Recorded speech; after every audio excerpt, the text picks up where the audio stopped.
bienvenidos a este canal del Químico Lapisco y muchas gracias por visitarnos para poder seguir estudiando en esta ocasión de las clases de parasitología. En este video vamos a estudiar acerca del sistema inmunológico y cómo este funciona contra los parásitos, sobre todo. Recordando que esta parte del organismo en los seres humanos ayuda a poder defenderse contra todo aquello que sea extraño, que no es normal que esté en nosotros, ya sea de microorganismos, sobre todo aquellos patógenos, pero que de alguna manera también puede reconocer otras sustancias o moléculas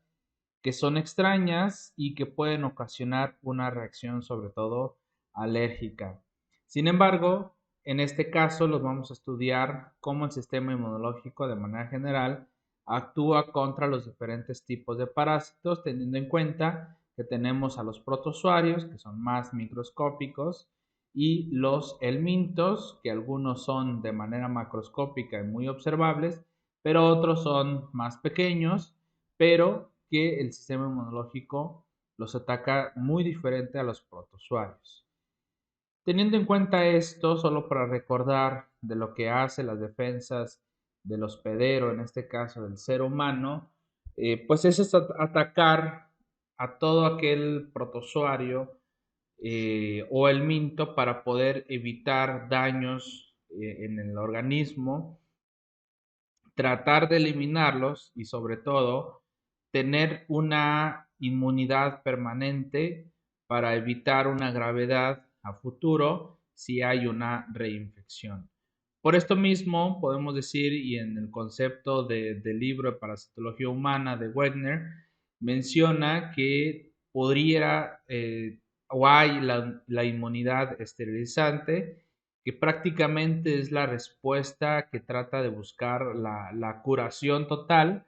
y el hospedero elimina así al parásito y podríamos decir que es inmune a nuevas infecciones contra este microorganismo, ya sea un protozoario o el helminto. Sin embargo,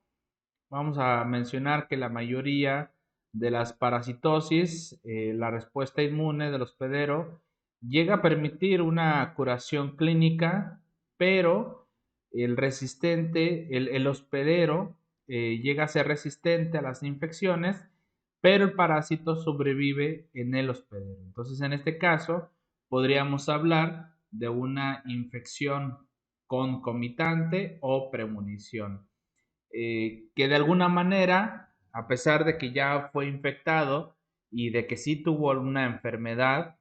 tuvo los síntomas o la sintomatología, el parásito no es eliminado y el paciente, a pesar de que tiene la infección, no tiene la enfermedad como tal. Sin embargo, es importante recordar que el sistema inmunológico se puede dividir en algunas etapas o simplemente que cada uno de las células y hasta de los mismos órganos de manera mecánica, el sistema inmunológico se divide en dos partes. La primera, que es lo que se tiene en primer contacto contra aquellos microorganismos, es la inmunidad innata. Esta inmunidad prácticamente ataca por igual a todo lo que sea extraño en el organismo, los diferentes tipos de microorganismos, y no es específico para poder atacar a un microorganismo. Como tal, podemos tener a la piel y las mucosas, donde vendría siendo la primera barrera defensiva del hospedero, y teniendo en cuenta que una piel intacta impide la penetración de algunos parásitos. Por eso, por ejemplo, aquellos que son transmitidos por mosquitos o por alguna chinche, por ejemplo, como el Trypanosoma cruzi, tiene que haber una penetración y poder dar la carga del parásito y poder ocasionar una enfermedad. Y a nivel de las mucosas, prácticamente es lo mismo. El mucos o el moco que es secretado por las células, por ejemplo, del tubo digestivo, viene siendo una muy buena barrera contra los protozoos intestinales. De alguna manera, por eso es importante tener también una muy buena alimentación para que no vaya a tener bastante acidez o moléculas que puedan romper el moco y que no pueda protegerse contra este tipo de protozoarios o parásitos. Pero también vendríamos hablando de los jugos digestivos. La acidez gástrica de alguna manera permite la destrucción de numerosos parásitos, especialmente los protozoos en su forma vegetativa y que pudiéramos mencionar aquí a Entamoeba histolítica, Giardia intestinalis, entre otros parásitos. También tenemos el sistema del complemento, que de alguna forma que diversos parásitos pueden llegar a activar esta vía alterna y que funcionará o servirá para reacciones del sistema inmunológico posteriormente. Tenemos el sistema celular, que son glóbulos blancos o leucocitos que atacan por igual a diferentes microorganismos, como lo son los macrófagos, los neutrófilos, que vendrían siendo estas células que pueden fagocitar o comerse a los microorganismos. Sin embargo, también tenemos a los eosinófilos y las células de placa, que tienen una mayor participación en la inmunidad innata y vendría siendo la primera línea de defensa contra estos patógenos. Así, por ejemplo, en el tripanosoma y el plasmodium, los macrófagos del hígado y del vaso son los que vienen a atacar porque estos microorganismos están en la sangre y al momento de pasar por el vaso para una revisión de los glóbulos rojos y una filtración de la sangre, pues de alguna manera se encontrarán contra estos parásitos. Sin embargo, tenemos lo que es la inmunidad adaptativa, ya que la inmunidad innata es lo primero que ataca, pero no solamente se trata de atacar, sino que también ayudan a alertar que hay una infección y que vendrán refuerzos contra estos patógenos y que ese refuerzo será muy específico para atacar a esos microorganismos, seguirán activando a más células y por esto se podrá eliminar a los patógenos. Tenemos prácticamente dos inmunidades dentro de la adaptativa, que vendría siendo la humoral,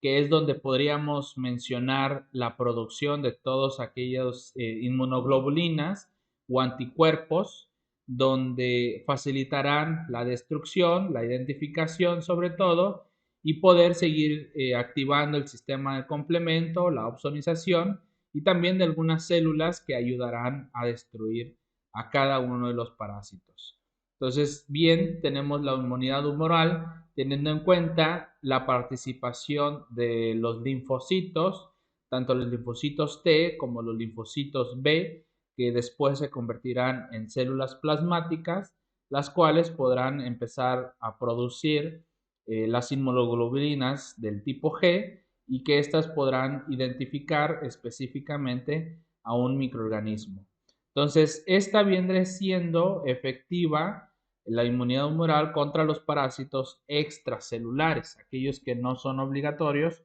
u obligados a estar en el interior de las células y que pues, por eso pueden llegar a reaccionar contra el antígeno específico del microorganismo y poder seguir con la activación del complemento y la opsonización. Después, también para poder ser fagocitados por los macrófagos.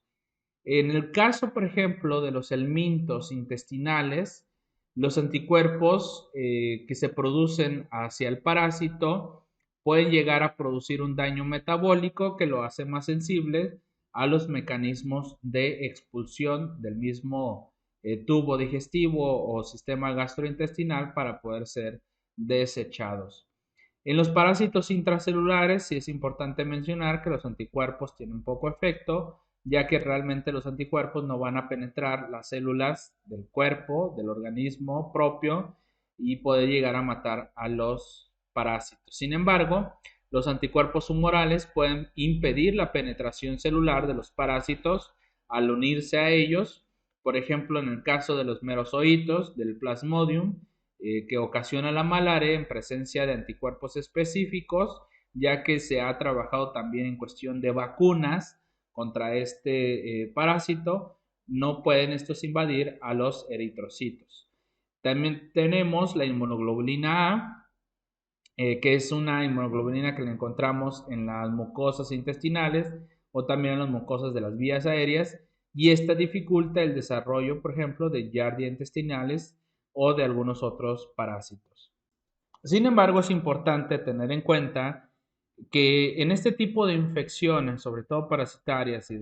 los helmintos,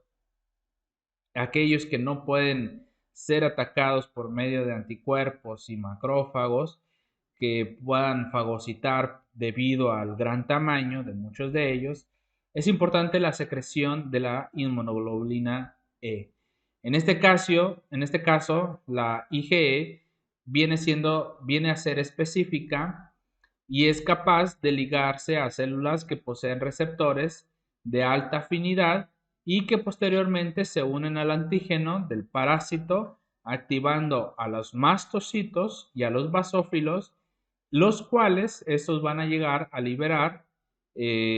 mediadores de la inflamación, como lo es la histamina y algunos factores de la quimiotaxis de eosinófilos, tal como sucede en la anafilaxis. Por eso, de alguna manera, puede provocar, vamos a decir, cierto tipo de una hipersensibilidad de tipo 1 y sobre todo que en los estudios de sangre, sobre todo la biometría hemática, podemos encontrar a los eosinófilos elevados o una eosinofilia. Y obviamente también si llegamos a estudiar la concentración de las IgE, también las vamos a encontrar elevadas. Sin embargo, podríamos decir que el efecto ya después de producir la histamina en el cuerpo, este puede producir o puede provocar el aumento de la permeabilidad epitelial intestinal, lo cual va a estimular el peristaltismo y va a facilitar la expulsión de los helmintos intestinales. Los factores de la quimiotaxis también estos van a llegar a estimular el acúmulo de los eosinófilos tisulares y esto va a provocar la respuesta citotóxica. El papel defensivo de la IgE específica llega a ser un poquito de controversia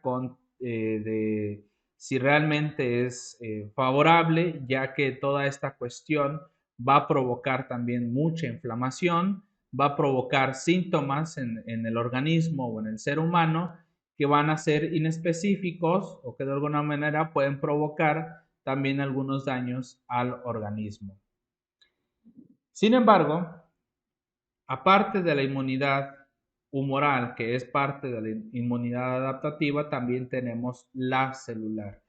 donde aquí van a actuar los linfocitos TH1 o también TH2. En esta cuestión hablaríamos de, dependiendo del tipo de patógeno parasitario, ya sea intracelular o extracelular, prácticamente va a ser la actividad y la activación de otras células. Hablando de patógenos intracelulares, aunque la respuesta humoral es muy inefectiva, podríamos decir que los linfocitos TH1 van a provocar que las células citotóxicas, linfocitos T citotóxicos, se activen y que también estos contengan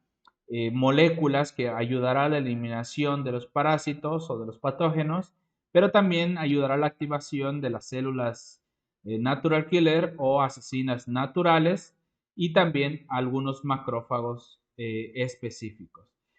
Si nos vamos por los patógenos extracelulares, como ya se mencionó un poco, estos irán por la vía de la activación de los linfocitos TH2, lo cual permitirá activar a los eosinófilos y también a las células plasmáticas, en este caso a los linfocitos B, para la producción de los anticuerpos. Por eso es sumamente importante y esta cuestión es crucial porque si la inmunidad celular falla, como es en los casos de los pacientes con una inmunosupresión o inmunos comprometidos, Estos estarán expuestos a infecciones que no son comunes en una persona o en un paciente normalmente sano y con un sistema inmunológico activo.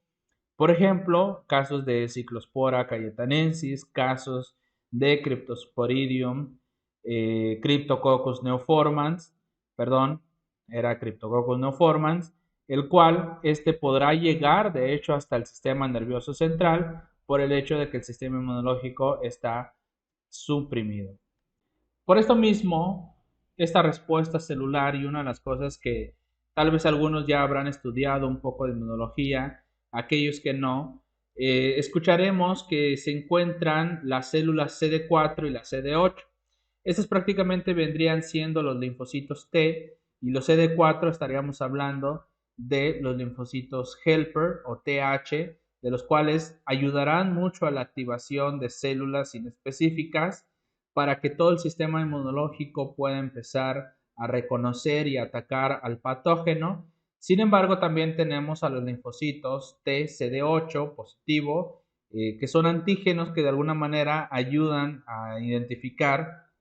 la función que tienen estos dos tipos de linfocitos y que obviamente los linfocitos T, CD8, que son los citotóxicos, ayudarán también a la eliminación de los parásitos y seguirán ayudando también a la activación de otras células. Sin embargo, por ejemplo, mencionar que las TH o CD4 en inglés vendría siendo las helper, ayudadoras. Esta es muy responsable de la reacción de la hipersensibilidad retardada, donde este linfocito reconoce el antígeno parasitario y cuando es presentado con las moléculas de clase 2 del complejo de histocompatibilidad por células que presenta el antígeno y que vendrían aquí las células también dendríticas y los macrófagos. En el primer contacto con el antígeno, origina una reactivación y la expansión de estos linfocitos CD4. El segundo contacto origina la respuesta efectora de las helper o de las TH, que es activada y empieza a secretar las citocinas o citoquinas que ayudarán a seguir activando a más células. Por lo cual, estas van a provocar la inducción de la hematopoiesis mediante la interleucina 3 y el factor de estimulación de la línea celular granulocitaria, donde vienen los macrófagos, los neutrófilos, y por esto mismo son reclutadas todas aquellas células que participan en la inflamación. Esto provoca también una activación y diferenciación de los macrófagos por el interferón gamma con amplificación de la respuesta y luego estos a su vez son activados, tienen mayor concentración de enzimas líticas y un metabolismo aumentado con una concentración mayor del óxido nítrico y que estas también van a ayudar con estos radicales a romper las membranas celulares tanto de los protozoarios como de los helmintos. Hay un aumento de la expresión de las moléculas de adhesión celular, especialmente de las células endoteliales, de los vasos, con la producción de interferones y el factor de necrosis tumoral, tanto alfa como beta, y de la interleucina 1 por los macrófagos. En la hipersensibilidad tardía o la celular, se aumenta la quimiotaxis, que de alguna manera es lo que va a ayudar a llamar a otro tipo de células por los macrófagos, que después se inmovilizan por un factor específico y en este proceso es el responsable de la formación de los granulomas, que de alguna manera pues es un efecto secundario en el organismo. Sin embargo, aquí hemos hablado un poco más de las células TSD4 y la subpoblación de las linfocitos TSD8. Estos llegan a reconocer los antígenos cuando son presentados en asociación con las moléculas de histocompatibilidad de clase 1 y tienen una actividad citotóxica muy directa a través de los macrófagos y las células natural killer o células asesinas. A pesar de que todo esto, lo que se acaba de mencionar, es un breve resumen de todo lo que puede suceder con el sistema inmunológico y de lo que hace contra los microorganismos, Lamentablemente, los parásitos tienen una forma de evadir el sistema inmunológico. Número uno, puede ser que el sistema o la respuesta inmune que origina el parásito realmente no es eficiente, es decir, no provoca esa activación, ya sea por las moléculas, por medio de los huevos que llegaron fácilmente hacia donde van a producirse los helmintos, como es el caso de Hymenopilus nana. También otra forma vendría siendo el desarrollo del parásito, que es mucho más rápido que el del sistema inmune del hospedero, y esto lo hace las cepas virulentas de Toxoplasma gondii. Podríamos mencionar el taponamiento que algunos helmintos pueden provocar, el menor tiempo de exposición al sistema inmune de los hospederos definitivos, debido a que las formas larvales se desarrollan en hospederos intermediarios, como lo puede ser la fasciola hepática. El siguiente vendría siendo el aislamiento de los parásitos del sistema inmune, que lo puede esto hacer los quistes del Toxoplasma gondii. La ubicación de los parásitos en tejidos donde el desarrollo del sistema inmune vendría siendo escaso, como lo es el Trypanosoma brucei, que hay dos variaciones, la rhodesiense o la gambiense, pero también podremos tener algunos donde el sistema, la infección es en el sistema nervioso central. Tenemos que algunos tienen varias variaciones antigénicas, que vendría siendo cambios en la composición de las glucoproteínas que tienen o están en la superficie de los parásitos, como lo es entre Trypanosoma brucei, la similitud antigénica del parásito con antígenos del hospedero y la absorción del antígeno del hospedero, como vendría siendo tricomonas vaginales o Schistosoma manzoni. Prácticamente hasta aquí estaríamos hablando de lo que es la relación de los parásitos con el sistema inmunológico. Pero también es importante hablar de este tema, que aunque va a ser un poco más corto, es siempre tener en cuenta los conceptos de epidemiología parasitaria. En general, la epidemiología vendría siendo una disciplina que estudia la distribución de las enfermedades y cómo ésta afecta ciertas determinantes en las poblaciones humanas. Prácticamente el objetivo final, uno de los objetivos principales de la epidemiología, vendría siendo mucho en el estudio de la salud pública, por eso habrá organizaciones, secretarías, por ejemplo aquí en México, que tienen estas funciones y ayuda a realizar las aportaciones destinadas a poder mejorar la salud de la población. De alguna manera, está muy ligada a lo que es las leyes, las recomendaciones, los cambios en las normas y todo el proceso de la infraestructura en la salud, la atención primaria sobre todo y poder manejar programas de control y prevención contra las infecciones. Por eso las infecciones parasitarias sigue siendo un tema que motiva a estudiar la epidemiología, porque ya lo mencionamos en clases anteriores, sigue habiendo bastantes infecciones aún asintomáticas, pero que muchos de ellos pueden llegar a ser en pacientes inmunocomprometidos y provocar gravedades, muertes en este tipo de pacientes, y tienen una amplia distribución, sobre todo geográfica. Algunos de ellos son específicos por la zona y factores ambientales, y están estrechamente relacionados con el nivel de desarrollo humano. Por eso en este aspecto veremos que la calidad de vida de la población o de los pacientes es importante para la reproducción de estos parásitos. Entonces, es importante aquí mencionar que hay factores de riesgo de infecciones y enfermedades parasitarias, lo cual ayuda a la epidemiología a identificarlas y ver cuáles son los daños y la muerte. Otra de las cosas que ayuda a la epidemiología es poder describir la historia natural de las infecciones y las enfermedades, de cómo de alguna manera surgen o han surgido a través de la historia, identificar a individuos y poblaciones que vendrían siendo de mayor riesgo, también ayuda a identificar y priorizar problemas de salud pública, ayuda a identificar, ayuda a monitorizar las infecciones y enfermedades en el tiempo. Por eso es importante siempre las estadísticas, cómo han estado los casos en cada cierto periodo de tiempo y poder evaluar si los programas por cada gobierno o cada país han sido efectivos y de alguna manera cómo mejorar este aspecto. Ayuda a evaluar la eficacia y efectividad, por lo mismo, de estos programas, proveer información útil en la planificación de salud y en la toma de decisiones para establecer estos programas y las prioridades, dar asistencia en programas de salud pública y por último, que sería lo más importante que todo personal de salud debe de jugar un rol, es en proveer comunicación y la difusión de esta información.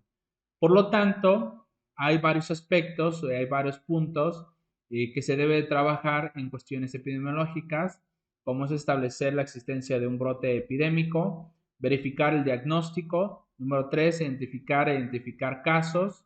y luego aplicar la epidemiología descriptiva, que vendría siendo mucho de cuestiones estadísticos, determinar quién está en riesgo de enfermarse, desarrollar hipótesis tanto de las infecciones, de cómo inició toda esta de los brotes epidémicos,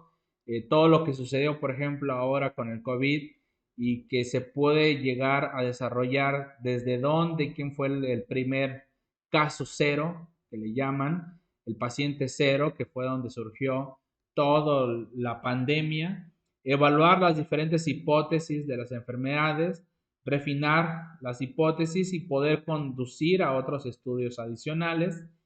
Y por último, podríamos decir, implementar las medidas de control y prevención y comunicar estos hallazgos. Sin embargo, para esto, trabajar en la prevención y control, no necesariamente, y de hecho no es así, que todo cae o recae en el sistema de salud o del gobierno. Para esto es importante mencionar que las comunidades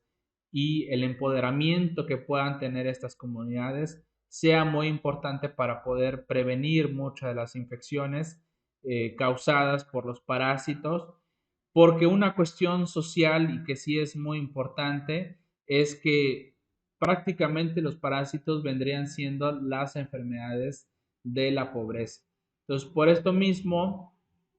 sabremos que no todas las enfermedades parasitarias, pero sí las más importantes y la mayoría de ellos, son provocadas en lugares donde la sociedad está marginada o una parte de la población vive marginada, de escasos recursos, donde el sistema de higiene y la cultura, la educación en salud y de prevención es muy baja, entonces es mucho más fácil que estas puedan adquirir las infecciones. De ahí la importancia de seguir mencionando el por qué debemos de seguir estudiando la parasitología. Así es que muchas gracias por su atención en esta cuarta clase ya de parasitología. No olviden de suscribirse, de darle like a este video. Así es que muchas gracias por su atención. Nos vemos en el próximo video.